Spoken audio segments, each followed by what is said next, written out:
Ya, selamat siang Bapak Ibu semuanya. Nah, Bapak Ibu, pada video kali ini kita akan sama-sama menyaksikan bagaimana Bapak Ibu bisa membuat satu assignment untuk anak-anak bisa mengumpulkan di Teams Bapak Ibu.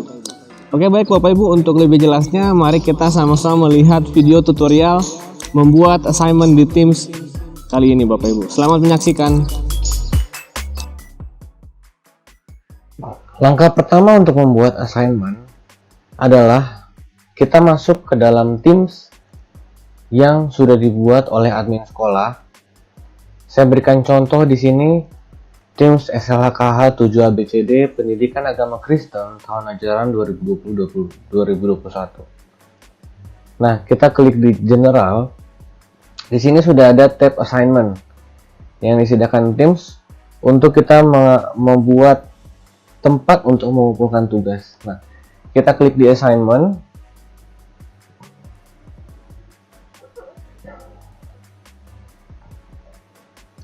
Nah, di sini masih kosong untuk assignmentnya karena belum ada tugas yang pernah dibuat oleh guru tersebut, guru pendidikan agama Kristen. Pertama kita akan klik create. Nah, di sini ada 3 pilihan ya, ada assignment, quiz, dan form existing. Jadi assignment itu untuk pembuatan tugas, quiz itu untuk pembuatan quiz atau tes, dan form existing artinya assignment sudah pernah dibuat. Nah, tetapi karena di sini belum ada assignment sama sekali, maka kita klik assignment. Nah, di sini kita akan membuat tugas untuk pertama kali. Nah, pertama-tama di sini ada beberapa bagian yang saya akan jelaskan. Nah, di sini adalah title. Title ini adalah judul tugasnya. Ini tugas apa? Nanti silakan Bapak Ibu buat judulnya. Nah, di sini saya kasih contohnya karena ini agama Kristen. Saya kasih contohnya formatif 1. Nah, formatif 1 itu memahami pengertian pengampunan. Contohnya. Nah, ini adalah judul tugasnya. Jadi memahami pengertian tentang pengampunan. Nah, di sini kita bisa kasih kategorinya, misalnya kategorinya ini pengampunan. Nah, sudah ada tagnya di sini Bapak Ibu. Nah, kita buat instruksi tugasnya. Instruksi tugasnya, kumpulkanlah 5 soal esai tentang materi pengampunan dalam bentuk file Microsoft Word. Nah, jadi ini ada 5 soal esai tentang pengampunan dalam bentuk file Microsoft Word. Nah, ini adalah detail tugasnya Bapak Ibu. Bapak Ibu bisa klik, bisa buat detailnya. Kalau Bapak Ibu mau kasih bold atau tebal juga bisa. Silakan Bapak Ibu bisa variasikan, atau Bapak Ibu mau kasih highlighter, kasih stabilo. Nah, silakan Bapak Ibu bisa variasikan di sini. Bapak Ibu juga bisa memberikan link. Kalau Bapak Ibu mau kasih referensi ke anak-anak bisa juga di sini. Nah, atau Bapak Ibu ada resourcesnya, ada referensi untuk anak-anak bisa lihat. Nah, Bapak Ibu bisa tambahkan resourcesnya. Nah, Bapak Ibu bisa pilih filenya, misalnya ada modul siswa dan sebagainya. Nah, tapi kita tidak akan menggunakan ini Bapak Ibu. Nah, ini untuk contoh yang sederhana saja. Nah, ini adalah poin di sini adalah total poin yang bisa anak-anak capai. Nah, di sini contohnya 100. Jadi nilai maksimal yang anak-anak bisa capai itu 100. Nah, kalau Bapak Ibu mau lampirkan rubriknya juga supaya anak-anak tahu penilaiannya, boleh Bapak Ibu. Nah, di sini Bapak Ibu bisa bikin rubrik baru ya, atau Bapak Ibu mau upload rubrik yang sudah ada. Nah, kalau Bapak Ibu mau upload rubrik baru, silakan Bapak Ibu rubrik penilaian formatif 1. Nah, ini Bapak Ibu bisa kasih masuk judulnya, deskripsinya tentang apa, tugasnya, apa rubriknya. Nah, ini ada range nilainya Bapak Ibu, sama seperti range kita di Kampung Harapan. Jadi ada excellent, good, fair, sama poor. Jadi untuk fair ini kalau di kita sudah masuk KKM ya Bapak Ibu. Kalau pur yang di bawah KKM. Nah, di sini kita bisa masukkan deskripsinya Bapak Ibu. Kriterianya. Misalnya kriterianya adalah menuliskan semua jawaban dengan benar. Nah, misalnya excellent menjawab 5 pertanyaan dengan benar. Kalau good berarti misalnya hanya menjawab 4 pertanyaan. Kalau fair 3 pertanyaan. Nah, pur ini berarti dia tidak jawab sama sekali sampai 2 pertanyaan saja. Nah, jadi ini penilaiannya, rentang penilaian dari pur hingga excellent. Bapak Ibu guru lihat dari jumlah soal yang dijawab. Nah, contohnya seperti ini Bapak Ibu. Nah, kalau mau pakai poin juga bisa Bapak Ibu ya. Ini sudah ada poin-poinnya. Nah, silakan Bapak Ibu tinggal klik attach. Nah, ini kalau Bapak Ibu mau ada rubrik juga di dalamnya. Nah, lalu kita pilih assign-nya kemana? Karena saya ingin assign atau saya ingin tugaskan ke siswa kelas 7 ABCD, maka saya akan assign ke channel ini Bapak Ibu, ke Teams 7 ABCD Pendidikan Agama Kristen tahun ajaran 2020-2021. Nah, ini saya pastinya assign ke semua siswa yang ada di tim ini. Nah, saya akan tetapkan due date-nya. Jadi di tim sini ada tenggat waktunya Bapak Ibu. Nah, due date-nya saya akan bikin Jumat depan. Karena hari ini tanggal 23, saya akan bikin Jumat depan. Jamnya jam 12 malam. Jadi, saya akan kasih kesempatan anak-anak untuk bisa upload hingga malam hari. Nah, jika sudah selesai, silakan Bapak Ibu klik save. Nah, tetapi setelah Bapak Ibu klik save, maka tugasnya belum muncul di Teams-nya anak-anak. Nah, yang perlu Bapak Ibu lakukan, Bapak Ibu silakan klik di draft sini. Bapak Ibu klik di formatifnya, Bapak Ibu harus assign dulu. Nah, supaya tugasnya dapat dilihat anak-anak, silakan Bapak Ibu klik assign.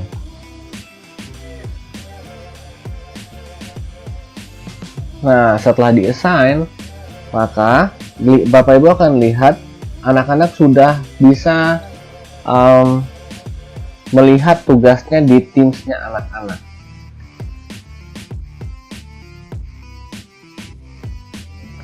Nah, Bapak Ibu, setelah Bapak Ibu mengassign sebuah tugas, maka tugasnya akan tampil di notifnya anak-anak.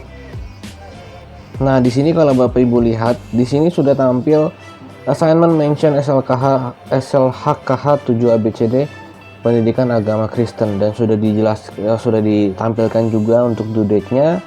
Itu semua sudah dijelaskan. Jadi nanti anak-anak tinggal klik di assignment-nya, mereka bisa kumpul tugas dari sini. Nah, sekarang saya akan masuk menggunakan akun anak-anak. Silakan Bapak Ibu bisa perhatikan. Nah, ini adalah tampilan untuk assignment yang muncul di Teams-nya siswa. Jadi siswa bisa melihat judul assignment-nya dan juga tenggat waktu pengumpulannya. Nah, contohnya di sini kalau mereka ingin melihat assignment-nya, bisa diklik di view assignment. Nah, tetapi nanti untuk assignment ini nanti akan lebih lengkap di video tersendiri khusus bagi siswa. Jadi saat ini kita hanya fokus untuk bagaimana Bapak Ibu bisa membuat assignment di Teams. Bapak Ibu, kita akan lihat ada beberapa tipe dari formatif tersebut. Nah, contohnya di sini Bapak Ibu. Nah, ketika kita sudah membuat assignment, nanti kita bisa melihat siapa saja siswa yang sudah melihat tugas kita dan siapa yang sudah mengumpulkan. Nah, contohnya di formatif 1, memahami pengampunan. Nah, di sini tugasnya sudah dilihat oleh Widya. Nah, tetapi belum dikumpulkan Bapak Ibu. Nanti kalau dikumpulkan sudah ada tulisannya sudah dikumpulkan. Nah, di sini juga Yakobus Peter Lobby sudah melihat tugas formatifnya. Nah, mungkin di sini Bapak Ibu bertanya-tanya, kenapa ada siswa yang tidak masuk dalam assignment tersebut? Nah, jawabannya adalah Bapak Ibu bisa lihat di sini, Bapak Ibu. Di kolom assignment, kita lihat sudah ada tugasnya. Nah, kita akan lihat tugas itu di-assign kepada siswa siapa saja. Nah, dalam kasus ini Bapak Ibu, saya baru saja mengaktifkan akunnya Widya Astutioku. Nah, jadi di daftar yang sudah di-assign itu belum ada namanya Widya. Nah, ada Michael Arwani, Heskil Mengiri, Stefania Meyer, Eka Mehue, Mark Mondong, sampai seterusnya, tetapi tidak ada namanya Widya. Karena Widya baru saja mengaktifkan Teams setelah tugasnya di-assign. Nah, lalu langkahnya bagaimana supaya Widya bisa meng-assign atau menerima tugasnya? Nah, caranya di sini Bapak Ibu. Nah, tadi kan kita lihat di pilihan Create, itu ada 3 pilihan. Ada Assignment, Quiz, dan Form Existing. Nah, untuk kita menambahkan khusus untuk satu siswa tersebut, kita hanya perlu klik di Form Existing. Kita klik di Form Existing. Nah, jadi kita akan mengambil tugas yang sudah dibuat sebelumnya, tinggal kita masukkan di situ. Kita assign untuk Widya Astutioku. Nah, kita lihat dari tim mana tugas tersebut ya, dari PAK ya, Pendidikan Agama Kristen. Kita klik Next. Nah, kita akan gunakan lagi assignment yang sama. Nah, di sini kita pakai formatif 1, memahami pengertian pengampunan. Kita klik Next lagi Bapak Ibu. Nah, selanjutnya setelah kita klik Next, kita tinggal assign tugasnya ke siswa tersebut. Nah, di bagian assign to, kita pilih Widya Astutioku. Nah, jadi nanti tugasnya hanya di-assign ke Widya Astutioku saja Bapak Ibu. Nah, setelah itu tinggal Bapak Ibu klik assign, maka nanti siswa tersebut yang belum ada di assignment akan mendapatkan tugasnya.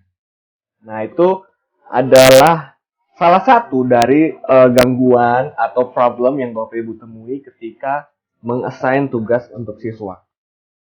Nah, lalu yang kedua, poin penting di sini Bapak Ibu, silakan Bapak Ibu klik di bagian edit. Nah, ini sini ada tulisan assignment will post immediately with late run turn ins allowed. Ini artinya siswa tersebut masih bisa mengumpulkan meskipun sudah lewat dari due date. Nah, kita lihat di edit Bapak Ibu.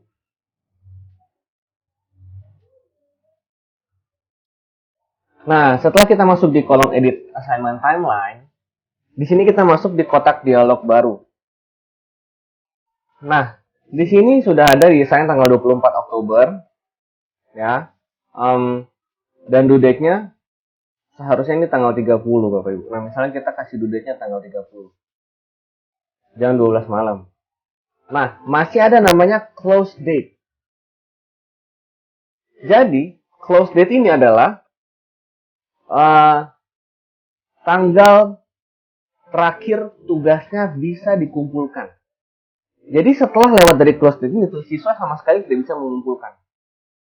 Nah, dengan adanya close date ini, kalau kita aktifkan Bapak Ibu, meskipun siswa sudah lewat dari due date, ada waktu untuk tugasnya ditutup. Nah, ini kan target pengumpulannya, tapi seandainya saya masih kasih tenggat 1 minggu lagi, supaya anak-anak bisa mengumpulkan sampai 6 November. Nah, kenapa sampai 6 November? Karena lewat dari 6 November, tugasnya sama sekali tidak dikumpulkan. Nah, ini kita mengantisipasi Bapak Ibu kalau anak-anak ada masalah jaringan atau saat waktu mau dikumpulkan belum ada uang untuk beli pulsa data. Nah, kita bisa mengaktifkan namanya fitur close date. Jadi tugasnya masih bisa dikumpulkan dan nanti tanggal 6 November itu sama sekali tugasnya sudah tidak bisa dikumpulkan. Nah, kita klik done. Nah, jadi ada due date-nya, ada jamnya. Dan assignment will post immediately with late turn-ins allowed until November 6. Jadi sampai November 6 atau 6 November siswa masih bisa mengumpulkan tugasnya. Dan setelah lewat dari tanggal 6 November untuk tugas tersebut sudah ditutup. Nah, jadi guru juga masih punya waktu 1 minggu untuk mengingatkan siswa mengumpulkan tugasnya. Oke Bapak Ibu, setelah itu kita klik assign dan nanti tugasnya sudah di-assign. Nah, makanya nanti di kolom grades kita bisa lihat sudah ada 3 tugas. Nah, cara membedakan siswa yang satu sudah mendapatkan tugas dengan siswa yang lain atau belum, Bapak Ibu lihat. Kalau Bapak Ibu perhatikan baik-baik, di sini warnanya ada yang berbeda. Ada yang warna putih, ada yang warna abu-abu. Nah, ini Bapak Ibu ya. Nah, warna putih ini artinya tugasnya sudah di-assign ke siswa. Nah, kita lihat di sini. Karena Widya Astuti Yoku masuk setelah tugasnya desain, dia belum menerima penugasan dari guru. Ya, singkatnya seperti itu Bapak Ibu. Nah, oleh karena itu, kita khusus membuatkan satu assignment lagi untuk Widya bisa kumpulkan. Nah, tadi yang seperti saya sudah jelaskan di bagian awal, kalau Bapak Ibu sudah terlanjur membuat tugas, silakan Bapak Ibu bisa assign satu tugas tersebut, tugas yang sama Bapak Ibu assign ke satu siswa saja. Nah, sehingga mereka semua mendapatkan penugasan yang sama Bapak Ibu. Nah, di sini yang pertama, lalu ada sampai yang terakhir. Nah, Widya pun mendapatkan tugas yang sama. Ya, karena dia terlambat masuk, terlambat mengaktifkan Teams, tapi masih bisa untuk mengumpulkan tugasnya.